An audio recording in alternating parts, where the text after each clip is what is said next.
UP board class 12 के प्यारे विद्यार्थियों, स्वागत है आप सभी का शिवम लेक्चरर में। नागरिक शास्त्र का पेपर है जो कि बोर्ड एग्जाम 2025 के लिए सबसे ज़्यादा इंपॉर्टेंट है। तो आप लोग वीडियो को पूरा अंत तक देखिएगा मेरे प्यारे बच्चों। पूरा पेपर एकदम अच्छे से आंसर के साथ हल करके आपको बताने वाले हैं। समय 3 घंटे 15 मिनट होता है और पूर्णांक होता है 100 का। यहाँ पर थोड़ा सा निर्देश देखते हैं। निर्देश में क्या है?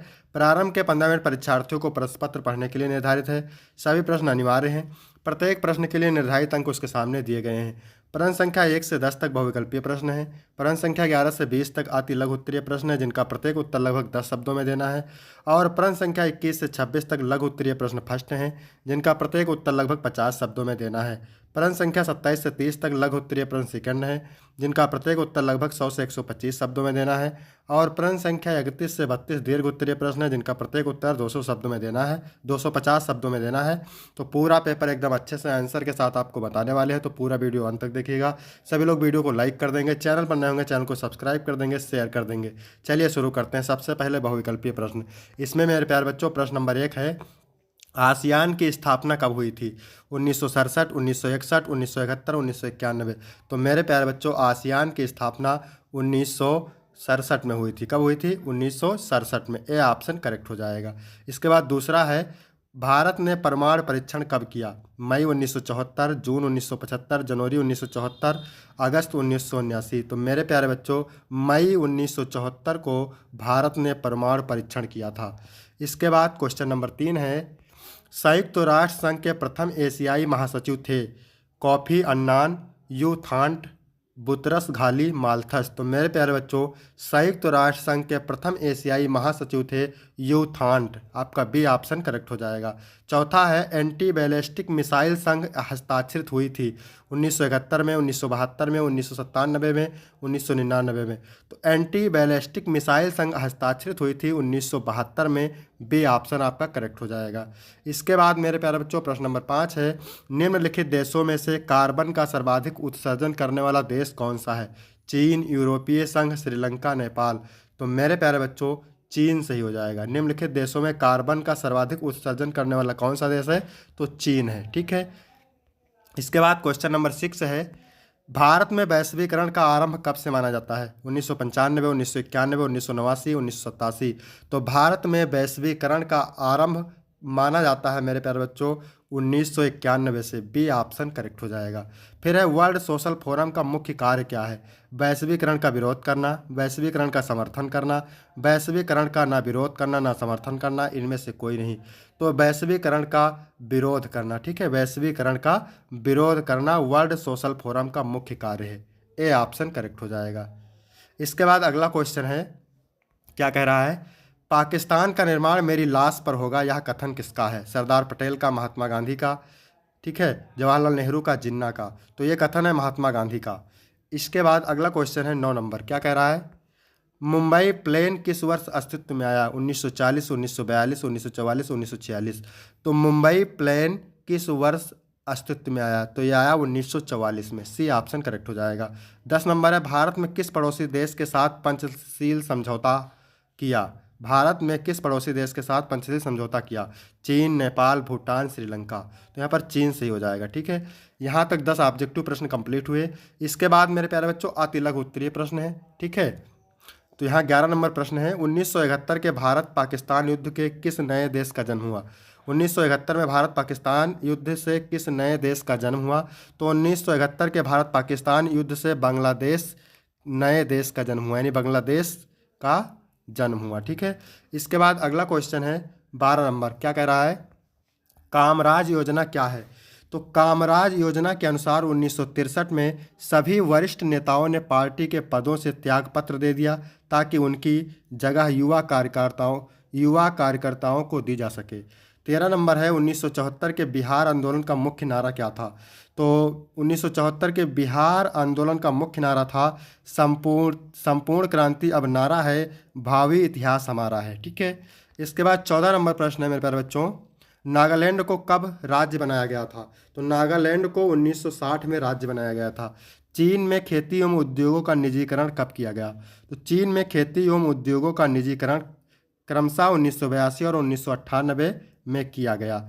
इसके बाद में 16 नंबर है, बेनजीर भुट्टो की हत्या कब की गई थी? तो बेनजीर भुट्टो की हत्या 27 दिसंबर 2007 को की गई थी। संयुक्त राष्ट्र के किन्हीं दो एजेंसियों का उल्लेख कीजिए। तो संयुक्त राष्ट्र की किन्हीं दो एजेंसियां निम्न है मेरे प्यारे बच्चों, एक है विश्व स्वास्थ्य संगठन और दूसरा है विश्व व्यापार संगठन। ठीक है। इसके बाद 18 नंबर क्वेश्चन है, विश्व में उभरने वाले खतरों के नए स्रोत बताएं। तो पहला एड्स है, दूसरा है आतंकवाद, तीसरा बर्ड फ्लू, चौथा है एबोला वायरस और पांचवा है हेपेटाइटिस सी। इसके बाद है रियो सम्मेलन की सिफारिश को किस नाम से जाना जाता है? तो रियो सम्मेलन की सिफारिश को एजेंडा 21 के नाम से जाना जाता है। इसके बाद 20 नंबर है, वर्ल्ड सोशल फोरम की पहली बैठक कब और कहाँ हुई? तो वर्ल्ड सोशल फोरम की पहली बैठक 2001 में ब्राज़ील में हुई थी। इसके बाद मेरे प्यारे बच्चों लघु उत्तरीय प्रश्न फर्स्ट है, उत्तर आपको 50 शब्दों में देना है और प्रत्येक उत्तर के लिए आपको 5 अंक मिलेगा। तो 1978 में चीन द्वारा घोषित खुले द्वार की नीति की व्याख्या करें। तो 1978 में चीनी नेता सया ओपेंग ने खुले द्वार की नीति की घोषणा करके आर्थिक सुधारों की शुरुआत की, जिसके फलस्वरूप चीन ने लगातार उन्नति की तथा आगे चलकर एक आर्थिक शक्ति के रूप में उभरा। इससे चीन में तेजी से बदलते प्रवृत्तियों का पता चलता है। इसके बाद 22 नंबर क्वेश्चन है, क्या कह रहा है, सार्क के किन्हीं दो उद्देश्यों का उल्लेख कीजिए। तो सार्क का मुख्य उद्देश्य यह है कि दक्षिण एशिया के राज्यों में सहयोग बढ़े और एक दूसरे के विकास में सकारात्मक सहायता प्रदान करें। दूसरा है दक्षिण एशिया में आर्थिक प्रगतिशील सामाजिक उन्नति तथा सांस्कृतिक विकास में तेजी लाना।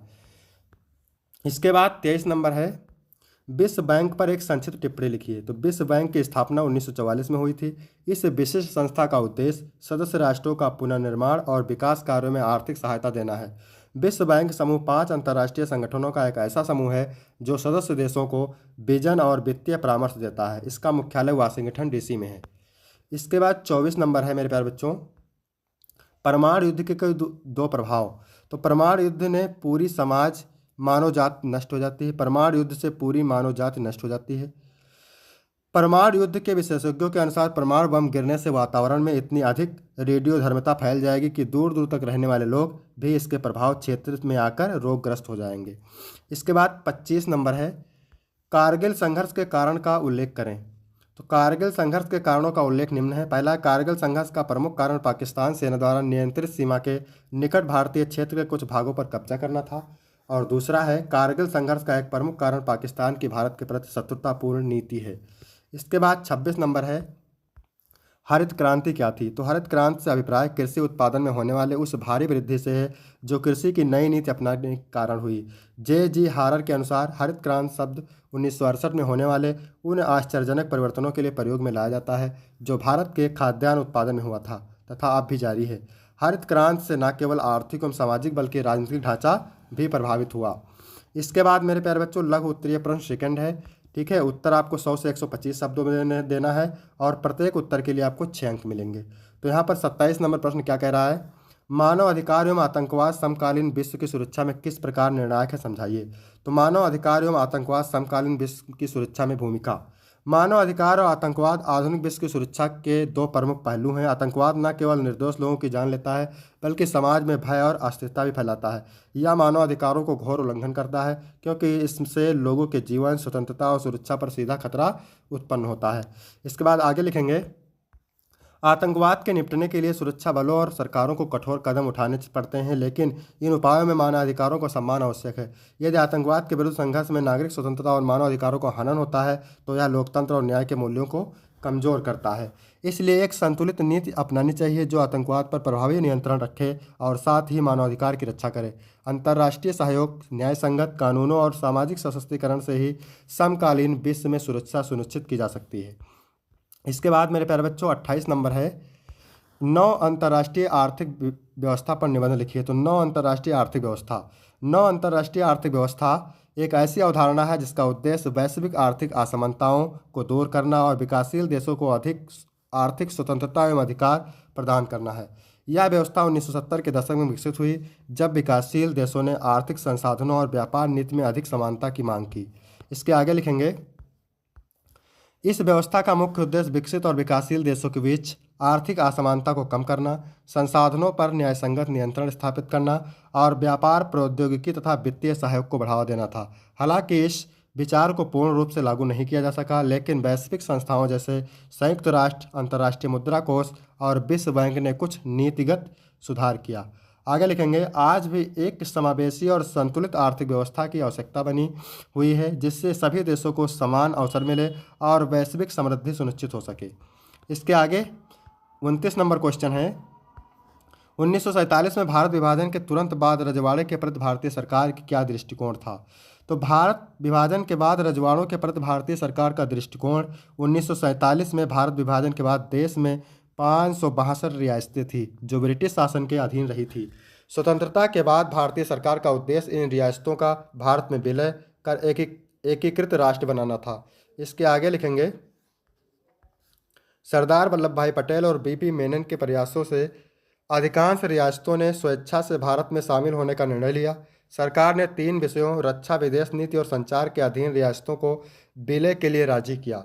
हालांकि हैदराबाद, जूनागढ़ और कश्मीर जैसे कुछ रियासतों ने विरोध किया, लेकिन भारतीय सरकार ने सैन्य और कूटनीतिक उपायों से इनका भारत में विलय सुनिश्चित किया।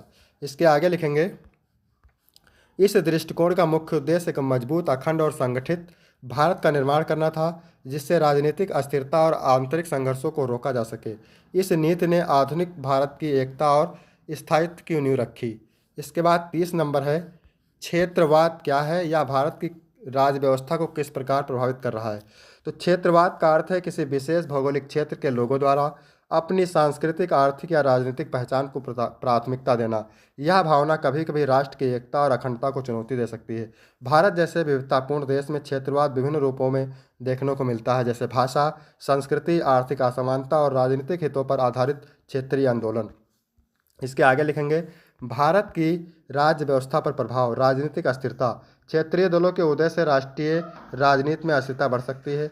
विभाजन की मांग, क्षेत्रवाद के कारण तेलंगाना, झारखंड और उत्तराखंड जैसे नए राज्यों का गठन। इसके बाद तीसरी हेडिंग है, आर्थिक असमानता। कुछ क्षेत्र तेजी से विकसित होते हैं जबकि कुछ पिछड़े रह जाते हैं। चौथा है, सामाजिक तनाव। कभी कभी यह भाषाई या जातीय संघर्ष को जन्म देता है, जिससे समाज में विभाजन बढ़ता है। इसके बाद है दीर्घ उत्तरीय प्रश्न। उत्तर आपको 250 शब्दों में देना है और प्रत्येक उत्तर के लिए 8 अंक मिलेंगे। सार्क की स्थापना कब हुई थी, इसके उद्देश्यों का वर्णन कीजिए। अथवा वैश्विक पर्यावरण को बिना हानि पहुंचा आर्थिक विकास करने की विभिन्न देशों के सामने एक चुनौती है, इस कथन को उदाहरण सहित समझाइए। इसके बाद 32 नंबर क्वेश्चन है, बांग्लादेश युद्ध 1971 की विवेचना कीजिए अथवा जम्मू कश्मीर की समस्या का वर्णन कीजिए। तो यहाँ तक वीडियो कंप्लीट होता है। वीडियो कैसा लगा? वीडियो अच्छा लगा तो वीडियो को लाइक करें, चैनल को सब्सक्राइब करें। फिर मिलते हैं आपको अगले वीडियो में, तब तक के लिए धन्यवाद।